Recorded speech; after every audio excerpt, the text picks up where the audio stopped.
نبی کریم صلی اللہ علیہ وسلم نے فرمایا، منافق کی 3 نشانیاں ہیں۔ جب بات کرے تو جھوٹ بولے، جب وعدہ کرے تو خلاف ورزی کرے، اور جب امانت دی جائے تو خیانت کرے۔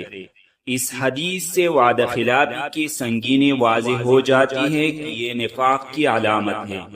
وعدے کی پابندی کے فوائد: اللہ کی رضا حاصل ہوتی ہے، لوگوں کا اعتماد بڑھتا ہے، معاشرہ مضبوط اور بااعتماد بنتا ہے، قیامت کے دن جواب دہی سے نجات ممکن ہے۔ وعدہ خلافی کے نقصانات: اللہ کے غضب کا باعث، معاشرتی بد اعتمادی، تعلقات میں بگاڑ، نفاق کی علامت۔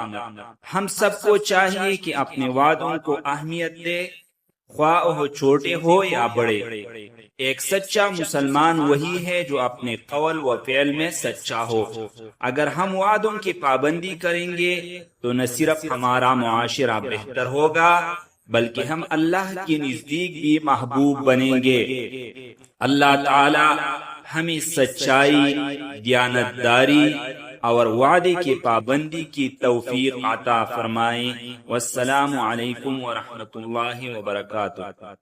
لك الحمد يا ربي على نعمة الإسلام، ولك الحمد يا ربي على نعمة الإيمان، ولك الحمد يا ربي على نعمة